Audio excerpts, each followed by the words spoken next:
Alhamdulillahilladzi anara al-wujuda bi talati khairil bariyah Sayyidina Maulana Muhammadin alaihi salatu wassalam. Ashhadu an la ilaha illallah wahdahu la syarika lah wa ashhadu anna Muhammadan abduhu wa rasuluhu la nabiyya ba'dah. Allahumma salli wa sallim wa barik ala abdika wa rasulika Sayyidina Maulana Muhammadin wa ala alihi wa ashabihi wa sallim tasliman katsira. Amma ba'du, fa ya ibadallah, usikum wa nafsi bi taqwallah wa ta'atihi la'allakum tuflihun. A'udzu billahi minasy syaithanir rajim. Bismillahir rahmanir rahim. Ya ayyuhalladzina amanu taqullaha haqqa tuqatih wa la tamutunna illa wa antum muslimun. Ya ayyuhalladzina amanu taqullaha wa qulu qawlan sadida yuslih lakum a'malakum wa yaghfir lakum dhunubakum wa may yuti'illaha wa rasulahu faqad faza fawzan 'azima. Wa qala an-nabiy sallallahu alaihi wa alihi wa sahbihi wa sallam, innama bu'ithtu li utammima makarimal akhlaq. Sadaqallahul azim wa sadaqa rasuluhun nabiyyul habibul karim wa nahnu ala dhalika minasy syahidin wa syakirin walhamdulillahi rabbil alamin. Hadirin pelaksana ibadah salat Jumat 4 Rabiul Awal 1444 Hijriah yang dimuliakan Allah Subhanahu wa taala. Dari atas mimbar yang mulia ini, selaku khatib saya sampaikan wasiat ketakwaan kepada diri saya dan kita semuanya, yang merupakan salah satu daripada rukun khutbah. Marilah kita senantiasa istiqomah menjalankan segala perintah Allah dan Rasul-Nya, dan istiqomah berusaha menghindari larangan Allah dan Rasul-Nya, dengan harapan tidak lain kelak suatu saat nanti kita diridhoi oleh Allah Subhanahu wa taala dan diakui sebagai umat Nabi Muhammad sallallahu alaihi wasallam. Yang kedua, selaku umat Islam, marilah kita bersyukur kepada Allah Subhanahu wa taala yang telah menjadikan kita sebagai bagian dari bagian kecilnya umat Nabi Muhammad sallallahu alaihi wasallam. Dan paling kecil rasa syukur itu, marilah kita memperbanyak salawat kepada Habibuna Muhammad. Allahumma salli wa sallim wa barik alaihi wa alihi. Kenapa kita harus memperbanyak salawat kepada beliau? Karena kita sebentar lagi akan meninggal dunia. Kalau bukan hari ini maka minggu ini. Kalau bukan minggu ini maka Jumat ini. Kalau tidak mungkin tahun depan atau mungkin beberapa tahun lagi. Idza jaa ajaluhum la yastakhiruna sa'atan wa la yastaqdimun. Jika kematian itu datang, maka tidak ada yang mampu untuk menyogok malaikat maut untuk memundurkan atau mempercepat kematian itu. Dan ketika kita kembali kepada Allah, maka tidak ada jalan kecuali harus mendapatkan syafaat dari Rasulullah Muhammad sallallahu alaihi wasallam. Maka dengan tegas beliau bersabda 1400 tahun yang lalu tentang keutamaan salawat, inna aqrabakum minni majlisan yaumal qiyamati aktsarukum alayya salatan. Sesungguhnya orang yang paling dekat di sisiku, kata Rasulullah, di hari kiamat nanti adalah orang yang paling banyak bersalawat kepadaku, kata beliau. Mudah-mudahan dengan salawat yang kita baca hari ini dan hari-hari sebelumnya dijadikan sebab kita mendapatkan syafaat dari Nabi Muhammad sallallahu alaihi wasallam. Al-Imam Ali bin Muhammad bin Husain Al-Habsyi, seorang sejarawan dari kalangan Ahlul Bait Rasul sallallahu alaihi wasallam. Beliau menulis di dalam biografi Nabi Muhammad sallallahu alaihi wasallam yang dibacakan hampir seluruh umat manusia, umat Islam, yang bernama Simtud Durar. Beliau mengatakan, wa kana maulidi sallallahu alaihi wasallam sayyidil kaunain min asy-syuhuri syahri Rabi'il Awwal wa minal ayyami yaumal itsnain wa kana waqtu maulidihi wa qabrihi bil haramain. Sesungguhnya telah ada bulan kelahiran Nabi Muhammad sallallahu alaihi wasallam itu adalah syahri Rabi'il Awwal, dan harinya adalah hari Senin. Beliau dilahirkan di kota Makkah, wa qabruhu bil haramain, dan beliau diwafatkan di kota Madinah sallallahu alaihi wasallam. Allah Subhanahu wa taala menegaskan di dalam Al-Qur'an, "Wa ma arsalnaka illa rahmatan lil alamin." Wahai Muhammad, kami tidak mengutus engkau kecuali sebagai rahmat bagi seluruh alam semesta. Kata ulama, yang dimaksud dengan diutus ini bukan ketika baru berusia 40 tahun, akan tetapi sejak beliau diceritakan keberadaannya sudah menjadi rahmat bagi seluruh alam semesta.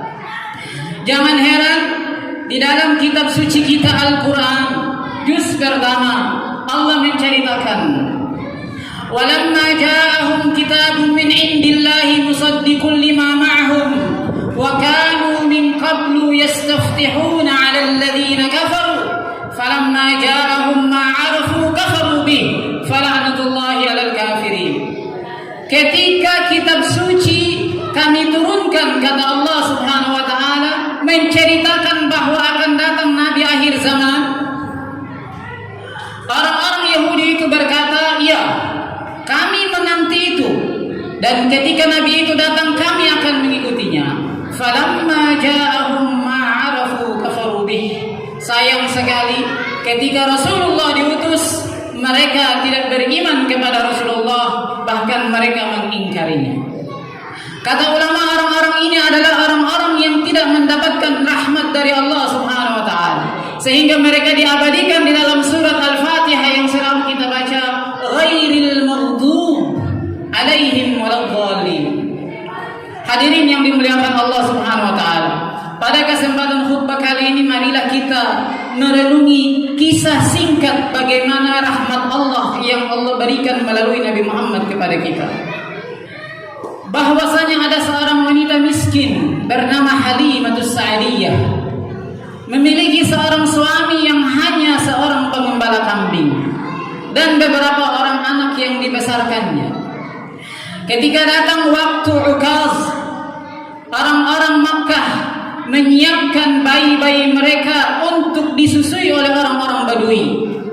Maka orang-orang Badui itu turun dari pegunungan dan memilih semua bayi-bayi yang sudah disiapkan dan dibiarkan oleh orang tuanya di pelataran Ka'bah.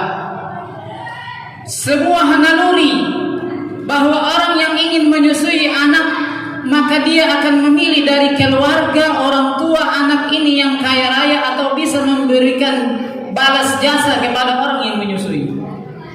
Sehingga para orang tua yang datang dari pegunungan telah mengambil seluruh bayi-bayi kecuali bayi Nabi Muhammad sallallahu alaihi wasallam. Kenapa?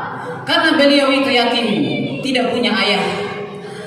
Beliau punya ibu tapi miskin, tidak punya harta. Beliau punya kakek tapi sudah tua. Beliau punya paman tapi tidak memiliki apa-apa, sehingga para ibu-ibu yang menyusui itu pergi membawa bayi-bayi lain.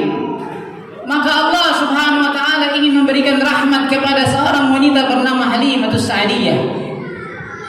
Halimatus Sa'diyah berkeliling Ka'bah beberapa kali mencari andai saja ada bayi lain selain bayi mungil ini.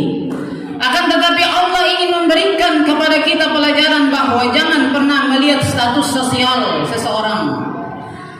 Kemuliaan tidak diukur dengan harta dan jabatan, tapi kemuliaan diukur dengan keputusan kemuliaan yang langsung datang dari Allah Subhanahu wa taala. Sehingga apa yang terjadi ketika asah beliau sudah tidak menghasilkan apa-apa, beliau kembali lalu mengambil bayi mungil yang bernama Muhammad bin Abdullah sallallahu alaihi wasallam. Keajaiban pun terjadi. Ketika Nabi Muhammad di dalam dekapan Sayyidah Halimatus Sa'diyah, tiba-tiba tubuhnya menjadi segar bugar, air susunya menjadi banyak, suaminya menjadi kuat, anak-anaknya menjadi senang.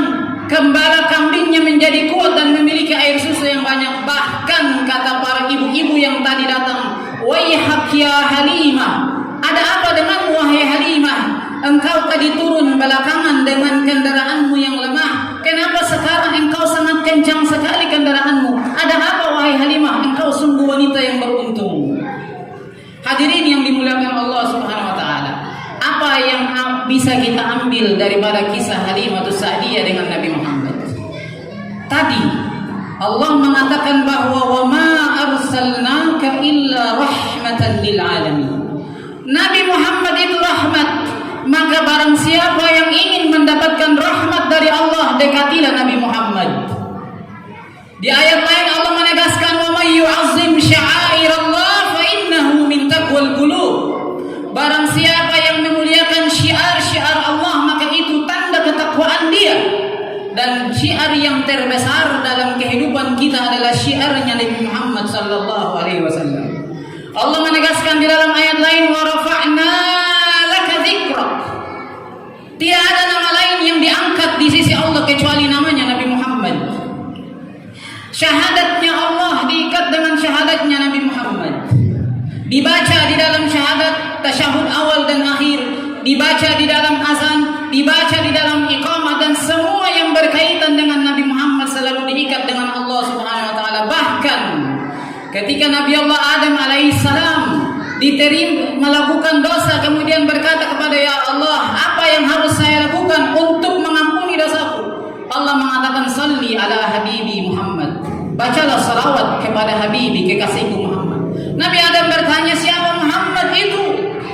Kata Allah, Muhammad adalah salah satu dari anak cucumu yang engkau lahirkan, dan kelak dia akan menjadi manusia yang paling aku cintai, nabi yang paling mulia dan rasul pilihan. Dan sebelum bertanya, Nabi Adam melihat nama Allah dan nama Nabi Muhammad sudah terukir di tiang-tiang surga. Hadirin yang dimuliakan Allah Subhanahu wa taala, akhirnya dengan khutbah yang singkat ini saya mengajak diri saya dan kita semuanya, ayo marilah kita tarik Nabi Muhammad ke dalam hati kita. Marilah kita agungkan Nabi Muhammad di atas segala keagungan yang kita lihat di atas muka bumi ini.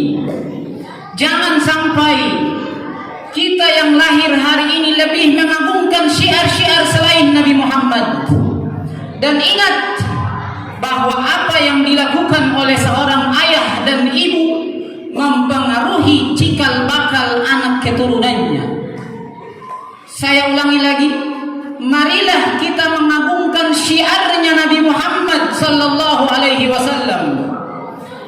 Jangan sampai kita menjadi generasi yang hidup mengagungkan syiar-syiar selain Nabi Muhammad, dan itu memiliki implikasi terhadap generasi kita, sehingga na'udzubillahi min dzalik, suatu saat nanti mereka tidak kenal who is Nabi Muhammad, siapa itu Nabi Muhammad.